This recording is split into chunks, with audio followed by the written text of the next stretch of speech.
सभे मगहिया भाई बहन के भूलेटन काका के राम राम आथिन मगहिया खबर में सुनथिन देश दुनिया के खबर। बिहार के मुख्यमंत्री नीतीश कुमार कहल का केंद्र के सप्त ऋषि योजना बिहार के 7 निश्चय योजना नियन है जे बिहार में पहले ही से लागू है।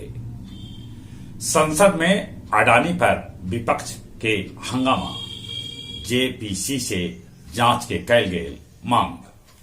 त्रिपुरा, मेघालय, नागालैंड में चुनाव प्रचार जोर पकड़ रहा है। बिहार में मंत्रिमंडल के विस्तार अभी न कैल जाए। देश देशांतर मगहिया दलान अपन 100वां कार्यक्रम में वसंत गीत पर आधारित कवि गोष्ठी के आयोजन कैल, जेकर अध्यक्षता डॉक्टर मिथिलेश और संचालन कृष्ण कुमार भट्टा कैल का। बेगूसराय के मुफस्सिल थाना क्षेत्र में चुनावी रंजिश में मुखिया वीरेंद्र शर्मा के गोली मार के हत्या कर देवल गेल। 2 भाग में बट गेल सत्याग्रह एक्सप्रेस, 15 डिब्बा लेके आगे बढ़ गेल ट्रेन। औरंगाबाद के लड़ुआई पहाड़ पर 66 गो केन आईडी पुलिस कैलक बरामद।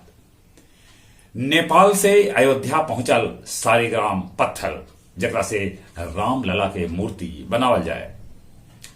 ईरान से हुती विद्रोही लेल भेजल जा रहा हल ऑलसट राइफल और मिसाइल, जकरा समुद्र में जब्त कैल गए। वियतनाम के भिक्षु भिक्षुनी कैलन महाबोधि मंदिर में विश्व शांति लेल पूजा अर्चना। गुरारू अंचल कार्यालय में जाति प्रमाण पत्र बनावे लेल कुत्ता के आयल आवेदक, जकर नाम है टॉमी, ओकर पिता के नाम शेरू और माय के नाम गिन्नी है। बिहार लेनिन जगदेव प्रसाद के जिंदगी पर आधारित फिल्म के शूटिंग डुमरिया के पोखरपुर में शुरू कैल गेल। और अब कुछ खेल के समाचार। ऑस्ट्रेलिया के खिलाफ 4 गो टेस्ट खेलत भारत। भारतीय पहलवान अमन के क्रोएशिया में भेटायल कांस्य पदक। डेविस कप के प्लेऑफ मुकाबला आज से, भारत के मुकाबला होयत डेनमार्क से।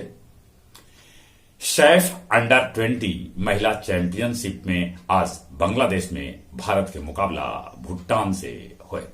चली एक बार फिर से अपने सभी के भूलेटन काका के राम राम।